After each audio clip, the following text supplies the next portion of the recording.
सोमवार की व्रत कथा। एक समय की बात है, किसी नगर में एक साहूकार रहता था। उसके घर में धन की कोई कमी नहीं थी, लेकिन उसकी कोई संतान नहीं थी। इस कारण वह बहुत दुखी था। पुत्र प्राप्ति के लिए वह प्रत्येक सोमवार व्रत रखता था और पूरी श्रद्धा के साथ शिव मंदिर जाकर भगवान शिव और पार्वती जी की पूजा करता था। उसकी भक्ति देखकर एक दिन मां पार्वती प्रसन्न हो गईं और भगवान शिव से उस साहूकार की मनोकामना पूर्ण करने का आग्रह किया।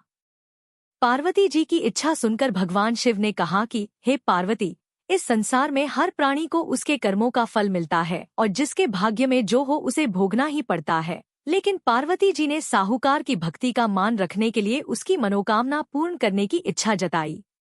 माता पार्वती के आग्रह पर शिवजी ने साहूकार को पुत्र प्राप्ति का वरदान तो दिया, लेकिन साथ ही यह भी कहा कि उसके बालक की आयु केवल 12 वर्ष होगी।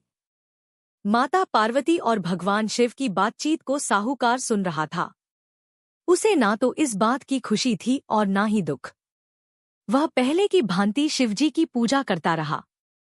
कुछ समय के बाद साहूकार के घर एक पुत्र का जन्म हुआ। जब वह बालक 11 वर्ष का हुआ तो उसे पढ़ने के लिए काशी भेज दिया गया। साहूकार ने पुत्र के मामा को बुलाकर उसे बहुत सारा धन दिया और कहा कि तुम इस बालक को काशी विद्या प्राप्ति के लिए ले जाओ और मार्ग में यज्ञ कराना। जहां भी यज्ञ कराओ वहां ब्राह्मणों को भोजन कराते और दक्षिणा देते हुए जाना। दोनों मामा भांजे इसी तरह यज्ञ कराते और ब्राह्मणों को दान दक्षिणा देते काशी की ओर चल पड़े। रात में एक नगर पड़ा जहां नगर के राजा की कन्या का विवाह था। लेकिन जिस राजकुमार से उसका विवाह होने वाला था वह एक आंख से काना था। राजकुमार के पिता ने अपने पुत्र के काना होने की बात को छुपाने के लिए एक चाल सोची। साहूकार के पुत्र को देखकर उसके मन में एक विचार आया। उसने सोचा, क्यों न इस लड़के को दूल्हा बनाकर राजकुमारी से विवाह करा दूं। विवाह के बाद इसको धन देकर विदा कर दूंगा और राजकुमारी को अपने नगर ले जाऊंगा। लड़के को दूल्हे के वस्त्र पहनाकर राजकुमारी से विवाह कर दिया गया। लेकिन साहूकार का पुत्र ईमानदार था। उसे यह बात न्याय संगत नहीं लगी। उसने अवसर पाकर राजकुमारी की चुन्नी के पल्ले पर लिखा कि तुम्हारा विवाह तो मेरे साथ हुआ है, लेकिन जिस राजकुमार के संग तुम्हें भेजा जाएगा वह एक आंख से काना है।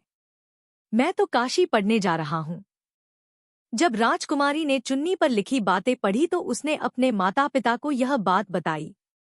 राजा ने अपनी पुत्री को विदा नहीं किया, जिससे बारात वापस चली गई। दूसरी ओर साहूकार का लड़का और उसका मामा काशी पहुंचे और वहां जाकर उन्होंने यज्ञ किया। जिस दिन लड़के की आयु 12 साल की हुई उसी दिन यज्ञ रखा गया। लड़के ने अपने मामा से कहा कि मेरी तबीयत कुछ ठीक नहीं है। मामा ने कहा कि तुम अंदर जाकर सो जाओ। शिवजी के वरदानुसार कुछ ही देर में उस बालक के प्राण निकल गए। मृत भांजे को देख उसके मामा ने विलाप शुरू किया।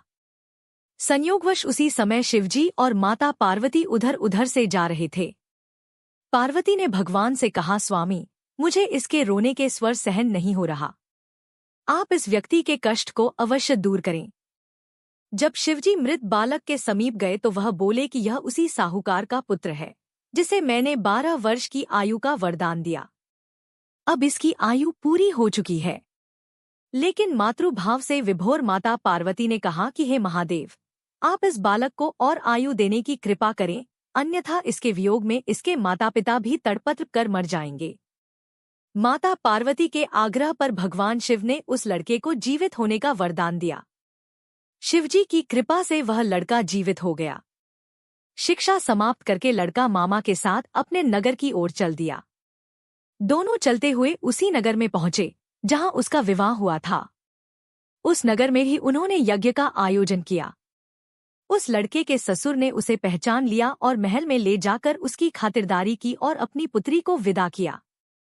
इधर साहूकार और उसकी पत्नी भूखे प्यासे रहकर बेटे की प्रतीक्षा कर रहे थे। उन्होंने प्रण कर रखा था कि यदि उन्हें अपने बेटे की मृत्यु का समाचार मिला तो वह भी प्राण त्याग देंगे, परंतु अपने बेटे के जीवित होने का समाचार पाकर वह बेहद प्रसन्न हुए।